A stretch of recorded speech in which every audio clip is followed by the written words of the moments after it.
नोकरी इनामदारीनं करा, पगारावरच भागवा.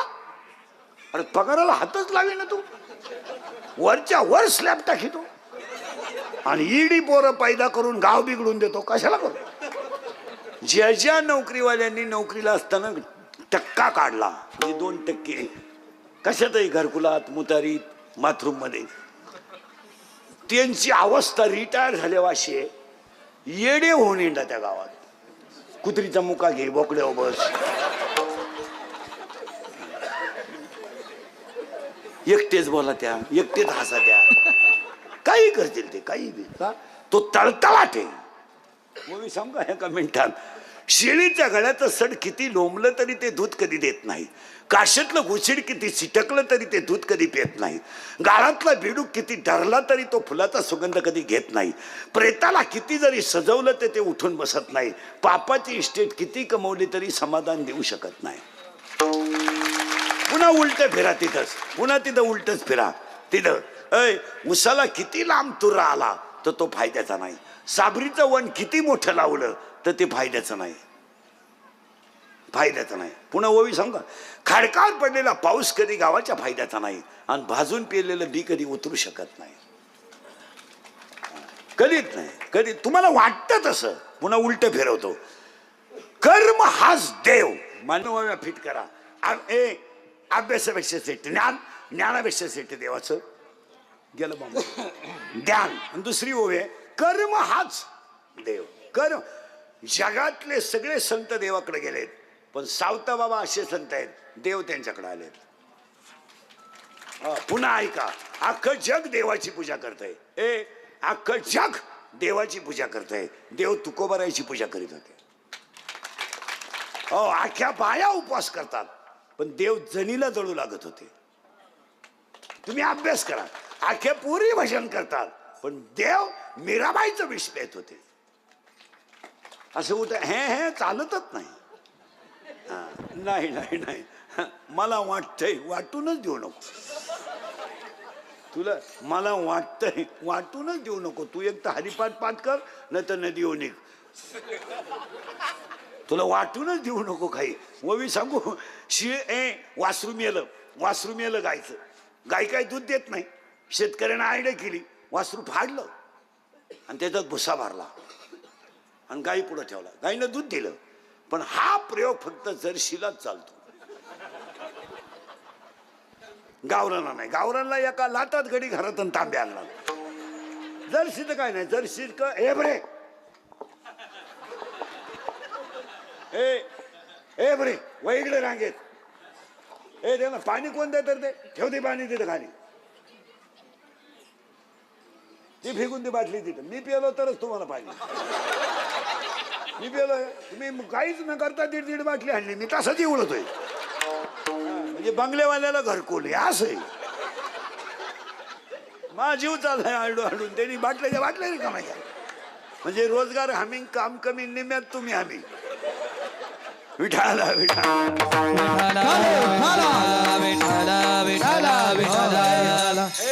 गायचं वासरू मेलं. ओवी बाबर का किती सुंदर आहे.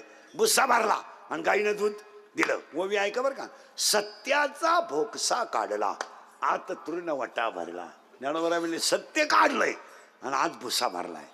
आता हीच ओवी महाराज मंडळीसाठी, हीच ओवी 16व्या अध्यायात आहे. अशीच वासराचा उगामा ठेवून या गाई पुढे, वासराचा भोत गाई पुढे ठेवून जो दूध काढतो त्याला बुद्धिमान म्हणावा, असं 16वा अध्याय म्हणतो. पण तुम्ही म्हणाल असं का? त्याचं उत्तर आहे, वासरू खोट आहे पण पाना खरा आहे. वासरू खोट आहे पण दूध खरं आहे.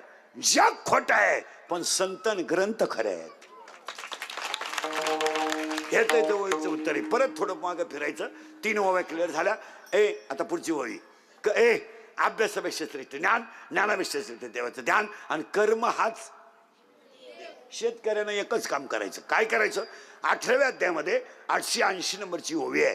किंबहुना कृषी जिने गोधने वर्तोन जियावे. त्यानं गाय पाळायची, बैल पाळायची. नोकरीवाल्यानं इनाम, काट्या दुकानदारानं व्यापार काट्याला झटका न मारता कमवायचा. आत्तापर्यंत जेवढे किराणा दुकानदार झाले, अख्ख्या दुकानदारांनी आत्तापर्यंत, आजच्या तारखेपर्यंत प्रत्येक माणूस 5 ग्रॅमला खाला. किलो माग.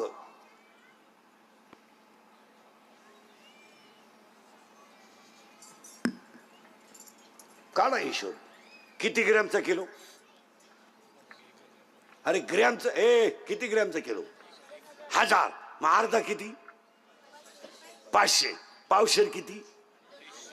250. आणि आतपाव किती? 100. अरे 1001 तुम्ही 125. मला महाराष्ट्रातल्या एखाद्या दुकानात 125चं माप दाखवा. सगळे 20चेच आहेत. 120चं माप आहे. काहींचे दगडाचे. वांगे बटाटे विकणार तर दगडच ठेवतो डायरेक्ट. 250 नको 300 नको. परत नीट ऐका. आणि आता एक ओवी आहे, बारीक ऐका. संपत्ती जर आली, संपत्ती जर आली तर दया येणार नाही. घुसत आहे का पहा. संपत्ती जर आली तर दया येणार नाही.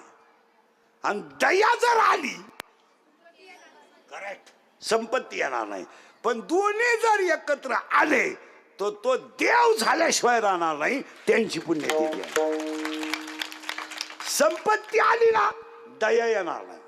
आणि दया जर आली तर संपत्ती येणार नाही. आणि 10वा अध्याय डायरेक्ट म्हणतो, दोन्ही जर एकत्र आले तर ती माझीच विभूती आहे. देव झाल्याशिवाय राहणार. ओव्या संपल्या. अजून कीर्तनाला सुरुवात केली नाही मी. 3 ओव्या क्लिअर. अभंगाला सुरुवात. आता तुमची ना आपली 2 वर्षानं गाठ आहे. आपलं काम थोडं नगाट आहे. आता सावध बसावं लागेल. कीर्तनाला 3 सूचना आहेत. दरिद्र्य आणि कीर्तनाला बसायचं नाही. तो यायचंच नाही. हा, लांब बसायचं. पहिल्या पंक्तीला जेवायचं. चांगला चप्पल जोड पाहायचा. आम्ही जीव काढायचा आणि तुम्ही मौतीला आले आणि बसायचं. यायचं नाही. कीर्तनाला दुसरी सूचना, बोलत जायचं. आपल्या कीर्तनाला बोललं तरच कळतं, नाही तर कळतच नाही. पहिल्याच 3 ओव्या कळल्या नाही, पुढं काय कळायचं. आणि कीर्तनाला तिसरी सूचना आहे, शंका असली अभंगात जाग्यावर विचारायची. Open challenge. मी 2 महिन्यानं उत्तर देणार. पुस्तकं उलटे पालटे करून देणार, पण देणार. पण मी गेल्यावर बोंबलायचं नाही. मला पटलं नाही. तुझं तुझ्या बायकोचं पटानं माझं काय समज. आणि तुला पटाव म्हणून मी कीर्तन करतो हे तुम्हाला सांगितलं कोणी? नाही पटलं आमचा तुमचा काय संबंध? नाही पटलं घरीच आहे. 3 पत्ते पाळायचे आणि अभंगाला सुरुवात. आज कीर्तनाला घेतलेला अभंग काकड्याच्या मालिकेतला, भुपाळीच्या मालिकेतला खालून 2 नंबरचा अभंग आहे. बारीक आहे का. अभंग काकड्यातला आहे. आणि काकडा आणि हरिपाठ या 2 गोष्टी जरा बारीक आहे का. सुरुवात झाली अभंगाला.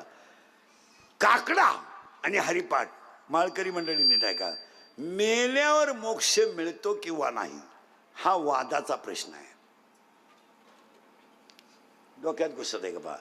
माणूस मेल्यावर त्याला मोक्ष मिळतो किंवा नाही हा वादाचा प्रश्न आहे. पण हरिपाठ काकडा केल्यावर जिवंत मोक्ष मिळतो हा 2025चा प्रश्न आहे.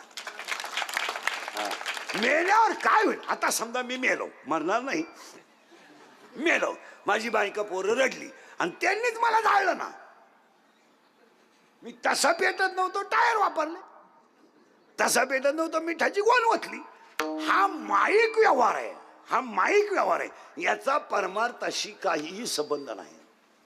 काही जमत. हे बायका पोरं बिर ही सगळी भामट्याची टोळे. यांच्या नादी लागून जो मेला असतो. काही माणसं म्हणतात मी जर 5-6 दिवस घरी गेलो नाही तर काय होईल. काहीच नाही. तू नदीवर गेला तरी काही होणार नाही. तुम्हाला भ्रम आहे हा. आणि आज अख्खी जनता कशात आहे. माया विघ्ने भ्रमला खरे म्हणत मी माझे घरे.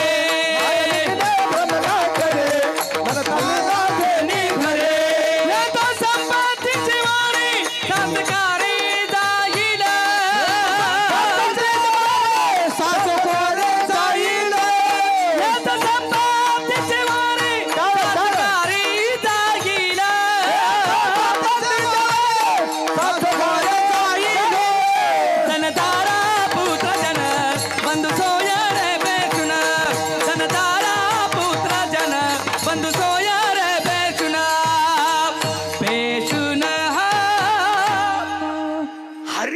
आणि काकडा हा जीवन. आता हे सप्त्यांमधले जे हरिपाठ आहेत ना, हे आमटीच्या वासावर अवलंबून आहे.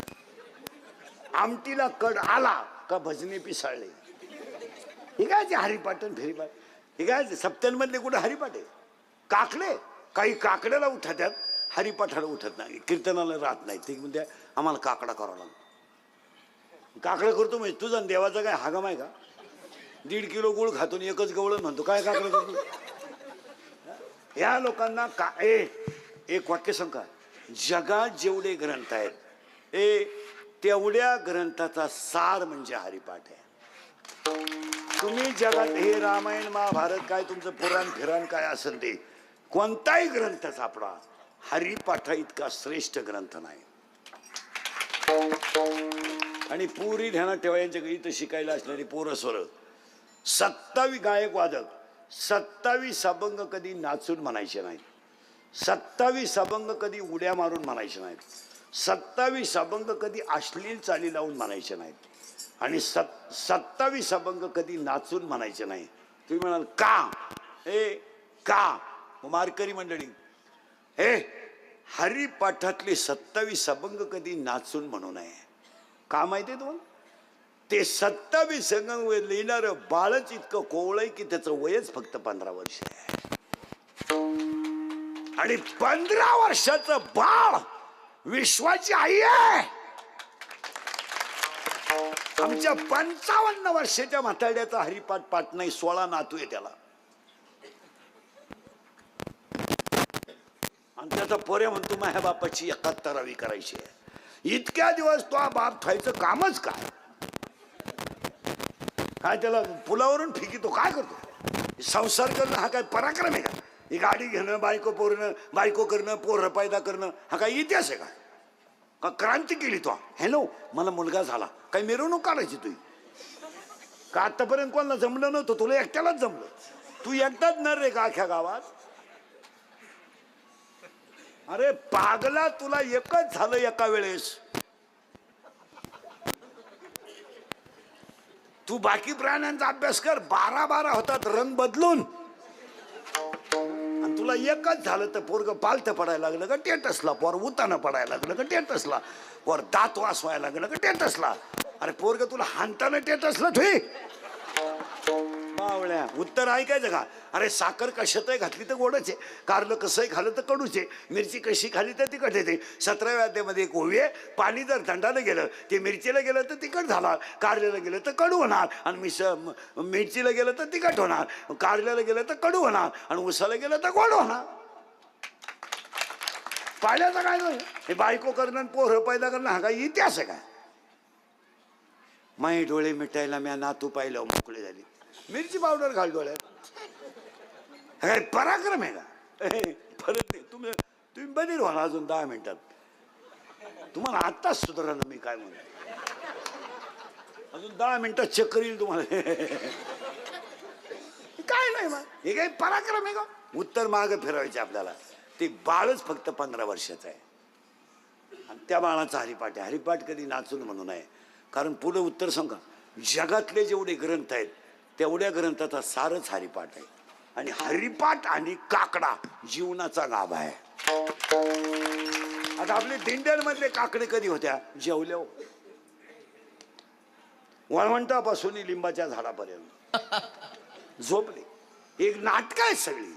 काकडा हा सूर्य उदयाच्या अगोदर संपावा. त्याचं कारण माहिती तुम्हाला काय. चंद्रामृत ब्रह्ममुहूर्तावर येत असतं. ब्रह्ममुहूर्तावर भजनीने टाका. चंद्र अमृत टाकतो, त्याची वेळ आहे 3:30 ते 5:30. आणि 5:30 पर्यंत जो माणूस ग्रंथ वाचतो, जो माणूस काकडा करतो, जो माणूस भजन करतो, त्याला 8व्या अध्यायामध्ये एक शब्द आहे, आर्चिरा मार्गाने मरण येतं. त्याला आर्चिरा मार्गाने म्हणजे तो निश्चित मोक्षाला प्राप्त होतो. हे ऊन पडल्यावर भजन तुमच्या बापान पाहिलं होतं का. चंद्राची अमृतकण शेकण्याची शक्ती कमी होते आणि सूर्याची किरणं वाढली तर त्या अमृताचं तेज कमी होतं. परमार्थ हा सूर्य उदयाच्या अगोदरच असावा.